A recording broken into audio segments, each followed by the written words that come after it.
কওক প্ৰজাপতি। প্ৰয়োজনীয় সকলোবিলাক বেদ বেদাংগ সংগ্ৰহ কৰা হয়। তাৰ বাবে চিন্তা নকৰিব প্ৰভু। ধন্য ধন্য প্ৰজাপতি। ভোলানাথ প্ৰভু, মোৰ অনুচৰে নন্দী ভিংগী আদি সকলোকে নিজ নিজ দায়িত্ব অৰ্পণ কৰা হৈছে প্ৰভু, আৰু সকলোবিলাকে সাজু কৰি ৰখা হৈছে। সকলোবিলাক সাজু কৰি ৰখা হৈছে যেতিয়া এইবাৰ সত্যব্ৰত ৰজাক এবাৰ পৰীক্ষা কৰাটো ভাল হ'ব, নহয়নে প্ৰজাপতি? উচিত চিন্তা কৰিছে প্ৰভু। ৰজা সত্যবোধ কিমান ধৈৰ্যশীল ৰজা তাৰ প্ৰমাণ পোৱা যাব।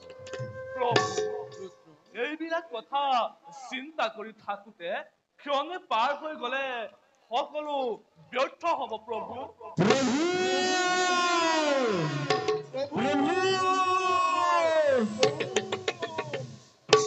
শুনক মোৰ সাৱধান বাণী প্ৰভু। মহাকাল, পুনৰ আবিৰ্ভাৱ পোৱাৰ কাৰণ কি মহাকাল? মহাপ্ৰলয়ৰ আগতে পৃথিৱী ধ্বংসৰ বাবে লক্ষ্মীয়ে এক মহাদৈত্য কৰিলে স্বজন। লক্ষ্মীয়ে দৈত্য স্বজন কৰাৰ কাৰণ কি মহাকাল? লাহে লাহে সকলো জানিব পাৰিব। মই কেৱল সাৱধান কৰি দিলো। মই আহিলো প্ৰভু। প্ৰজাপতি, প্ৰভু, তেন্তে বৰ মহা বিপদ হ'ল। নাৰীৰ চৰিত্ৰ পূজাটো বৰ টান। যদি লক্ষ্মী আমাৰ লগত প্ৰতিদ্বন্দ্বিতা কৰিব খুজিছে, তাৰ প্ৰতিফল নিশ্চয় ভোগ কৰিব লাগিব। প্ৰভু, দুটকীয়া নাৰত থাকে মানে এনে নোহোৱা নোপোজা ঘটনা ঘটিয়েই থাকিব। মোৰ পুত্ৰ হৈ আজি মোৰ সৃষ্টিত হেঙাৰ স্বৰূপে থিয় দিছে। তাকে বাৰু মই নকৰিম ক্ষমা প্ৰভু। তাক আজি মই উচিত শিক্ষা কৰিম প্ৰদান।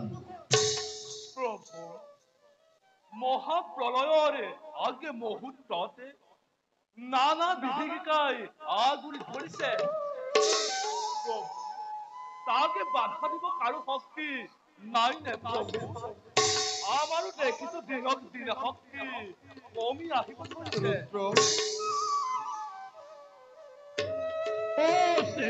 God hey Brahma Vishnu Shiva and God hey Brahma কন্যা সরস্বতী মই বিবাহ কৰাম বিবাহ। লক্ষ্মী আই মোক সৰস্বতীক বিবাহ কৰাবলৈ নিৰ্দেশ দিছে। কোন তই দৈত্য? কিয় তই বৈকুণ্ঠপুৰীত কৰিছ প্ৰৱেশ? দে তোৰ সত্য পৰিচয়। লক্ষ্মী আই মোক কৰিছে স্বজন। লক্ষ্মীৰ সন্তান মই, নাম মোৰ দৈত্য।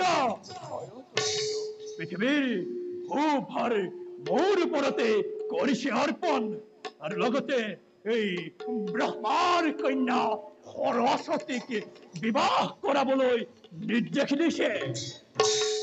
সাৱধান দৈত্য, তোৰ উৎপত্তিৰ সীমা চেৰাই গৈছে। ললোহেই বাহুল, পাৰ যদি ৰক্ষা কৰ নিজৰ জীৱন। বৃথা চেষ্টা দেৱতা। লক্ষ্মী আই বৰৰ প্ৰভাৱত বিষ্ণুৰ সুদৰ্শন আৰু মহাদেৱৰ যিখনে কৰিব নোৱাৰে। লাগিলে তহঁতে প্ৰমাণ চাব পাৰো। দৈত্য, ভাগ্যৰ বিড়ম্বনা ঘটিছে। লক্ষ্মীৰ কৃপাত তই আজি মাখিৰ পৰা সিংহ হৈ এই পৃথিৱীত বিচৰণ কৰিবলৈ আহিছ।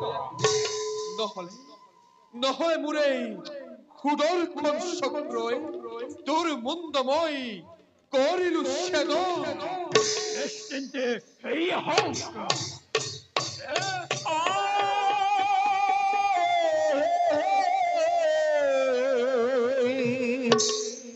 লাগিল নিমৰা দেখা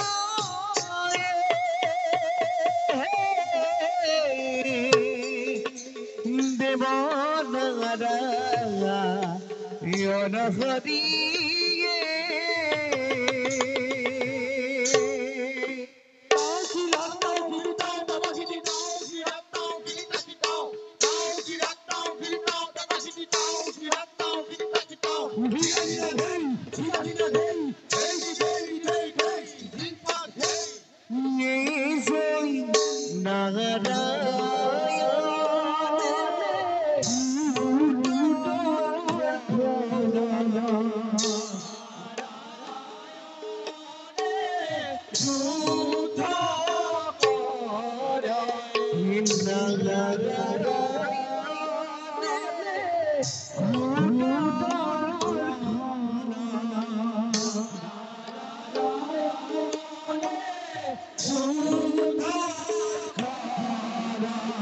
জয়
সেই ব্ৰহ্মাৰ কন্যা পৰশ